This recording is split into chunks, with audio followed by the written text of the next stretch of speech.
day after a bomb cyclone hit BC, remnants of the storm that was and the structures some survived in. Rough, yeah. It was hard keeping the wind and the wet. And she's freezing. I gotta get her warmed up.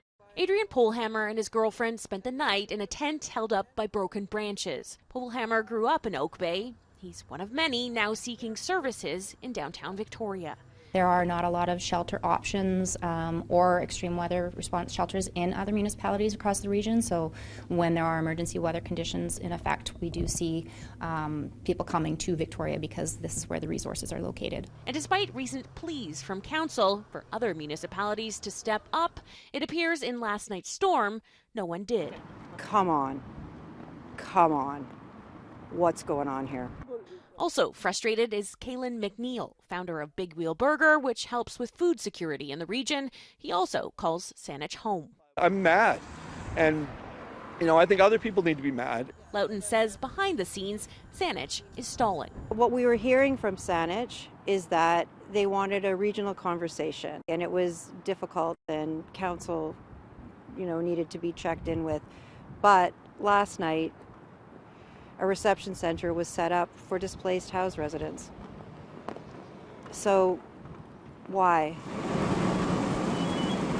After this structure fire in Saanich last night, an emergency reception center was set up to house and feed nearby residents who had to be evacuated.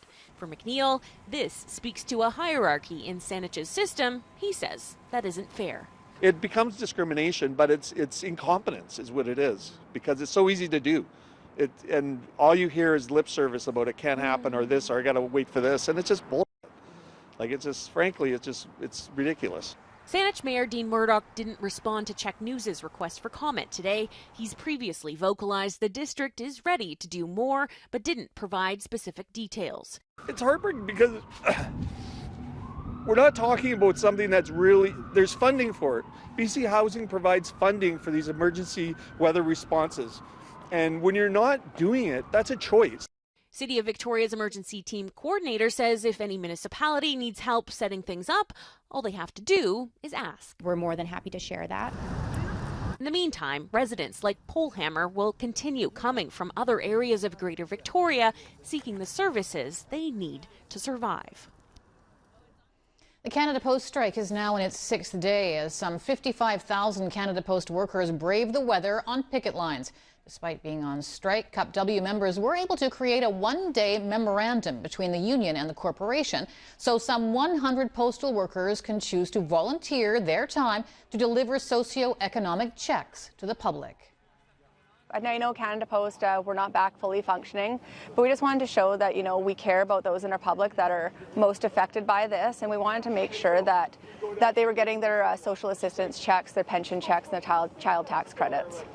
Workers at the Langford Distribution Centre said that the morale is strong as they continue to fight for a fair deal.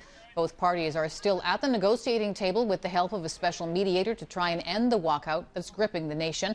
Both sides have found some consensus, but they have not suggested they're anywhere close to a deal just yet.